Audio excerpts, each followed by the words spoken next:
Good morning, everyone. My name is Michael Carden, and today I want to pose the question, how do we really elect our presidents? So, although I'm an American citizen, I lived in Paris, France for 11 years, and I watched 3 presidential elections from afar. And after each one question stuck with me, and I kept wondering, what was it that got this person elected?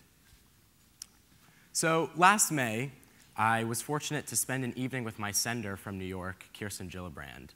And we had the opportunity to discuss and debate current and complex issues, different policies, pending policies, and government workings. And upon reflection, I was very grateful for the time, sincerity, and honesty that she shared with us. I realized of the 130 million voters in this country, most would not get such an opportunity. And it brought me back to a question I had watching these 3 presidential elections from afar. Is it really about the issues? We have to ask ourselves if it's realistic that we can decipher a candidate who best represents the policies that will positively impact us. Let's take healthcare reform. So first we have to ask, are you in favor, yes or no? If you say yes, well, what about Obamacare, yes or no? If you say yes again, well, is that unconditional? Or do you think there are problems that need to be addressed? So what are those problems? What are the solutions to those problems? So as you can see, even if you're in favor of healthcare reform, you're in favor of Obamacare, there are still so many ways in which people's opinions can diverge. So candidates, they hold views on a spectrum of issues, social, economic, foreign policy. And what I'm asserting is that voters, it's unlikely for them to find a candidate who represents their views on each of these issues. So if it's not about the issues, what's it about? How are these candidates really getting elected? So started doing some digging. Went through past videos and campaign speeches, articles, polls from past presidential elections, and I stumbled upon something. So I'd like to share my discovery with you. My hypothesis states that, in fact, voters elect a candidate that represents the opposite of the worst, widely perceived personal trait of the president before him. So, let's take a look at Richard Nixon.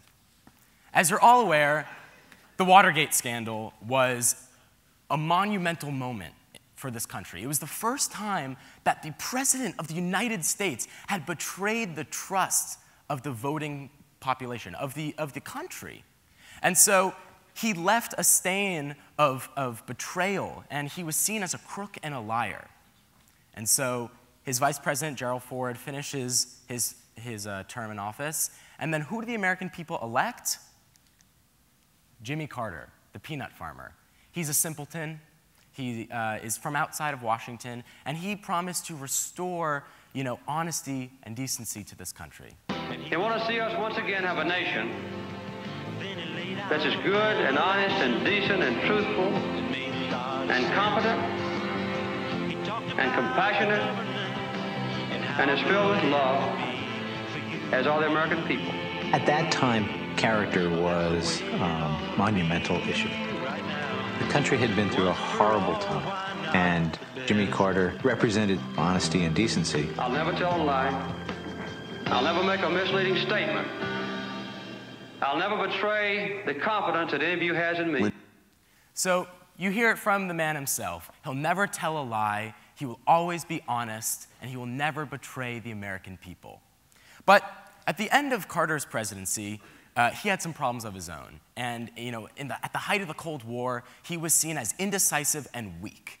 And so who do the American people elect? Jimmy Carter's weak, indecisive leadership has vacillated before events in Angola, Ethiopia, and Afghanistan. Jimmy Carter still doesn't know that it takes strong leadership to keep the peace. Weak leadership will lose it. Of all the objectives we seek, first and foremost is the establishment of lasting world peace. We know only too well that war comes not when the forces of freedom are strong. It is when they are weak that tyrants are tempted. 4 times in my lifetime, America has gone to war bleeding. The message Ronald Reagan has carried to America is one of strength. Peace is made by the fact of strength. strength, opposite of weakness. This is what he ran on. His slogan during the campaign was peace through strength. And so that's how he presented himself to the people, and that's how he was elected president. So what was Ronald Reagan's worst widely perceived trait? I would actually argue he didn't have one. When he left office, he had the highest approval rating in American history at this point of a departing president. 64% of the population viewed his presidency favorably. And so while some people had criticisms, there was no widely perceived negative trait. And so what does that mean for the hypothesis? Well, his vice president, George H.W. Bush, essentially just slid into office and served as president for the next 8 years. But Bush Sr. Was not Ronald Reagan, and by the end of his presidency, there was a widely perceived negative trait, and that was that he was old and he was out of touch and slightly boring. And so who do the American people elect?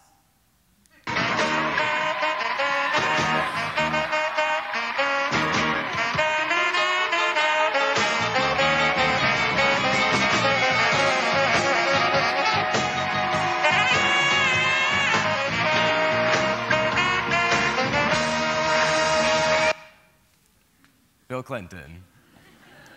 So Bill Clinton was the third youngest president in US history. He was only 46 years old when he was elected. It's very young. There's over a 20-year age gap between him and the president before him. And that's remarkable. But he was also an incredible speaker. He was passionate, he was charismatic, and he had a genuine sex appeal.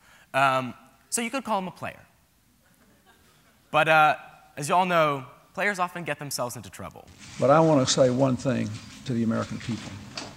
I want you to listen to me. I'm going to say this again. I did not have sexual relations with that woman, Miss Lewinsky. Indeed, I did have a relationship with Miss Lewinsky that was not appropriate.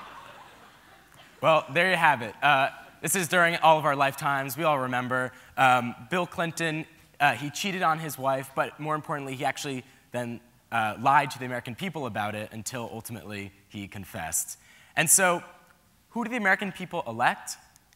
George W. Bush. And who was he? How did he present himself in 2000? He was, just a folksy, tamed man from Texas. He was going to restore the good Christian values of this country.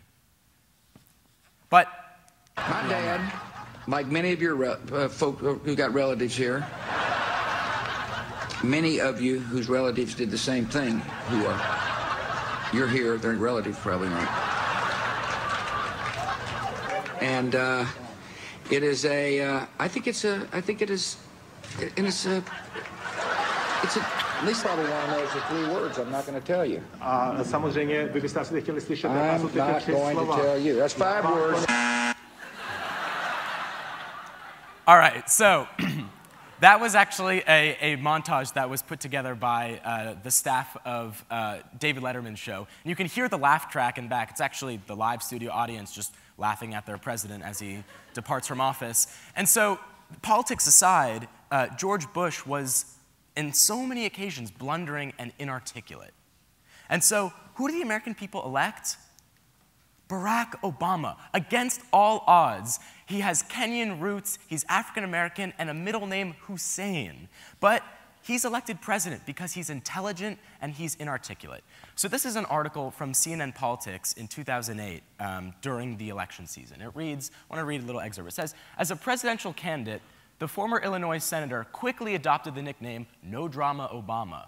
For the meticulous level of prudence he applied to nearly every campaign speech, strategy decision, and personnel appointment. The result was a nearly 2-year-long presidential bid, most notable for its seeming lack of a damaging gaffe or embarrassing misstep. So, again, as we're all aware, in 2012, Mr. Obama ran for re-election, and he beat his opponent, Mitt Romney. But we have to ask ourselves the question, what's happened since 2012?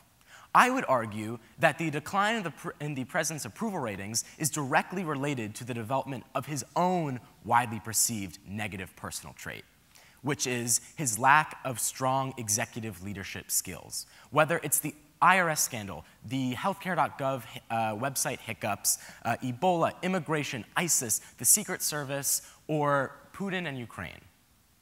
But I'd like to shift gears looking forward to 2016. And I'd like to talk about, as of now, who in my opinion is the person most likely to make it past the primaries and to the general election. And that's Hillary Clinton, if she decides to run. So if the theory holds, then Mrs. Clinton is going to have to position herself as representing the opposite of this widely perceived negative personal trait of President Obama. So can she do it? Is she representative of an outstanding executive leader? In my opinion, for her to be viewed as such, she's going to have to overcome and address some criticisms on issues like the failures of her 2008 campaign, the Benghazi incident when she was Secretary of State, and the most recent email scandal. So ultimately, leaders need to be credible, and they need to lead by example. And so she's going to have to put forth concrete examples of how she is a strong executive leader.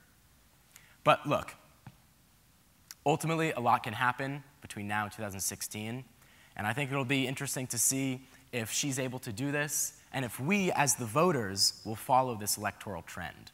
So let's see what happens. Thank you.